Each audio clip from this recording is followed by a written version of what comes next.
27 de maig, presó del Calameco. A la cel·la 68, a la paret del costat del llit, hi ha una foto del Montgrí. La seva silueta em recorda cada vesprada i matí la llibertat en majúscula. El vent de tramuntana, el so del blau del mar amb la silueta de les Medes, el perfil del municipi i la plana, el color gris de les pedres, marró de la terra i verd dels arbusts, però també el groc de la ginesta i argelaguers, de primavera.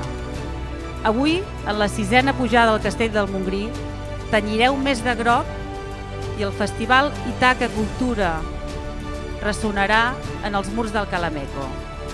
No estic amb vosaltres ara, però com diu Virginia Woolf, no hi ha barrera, pany ni forrellat que puguin posar-se la llibertat de la meva ment. Molts petons a totes i a tots. Resistirem!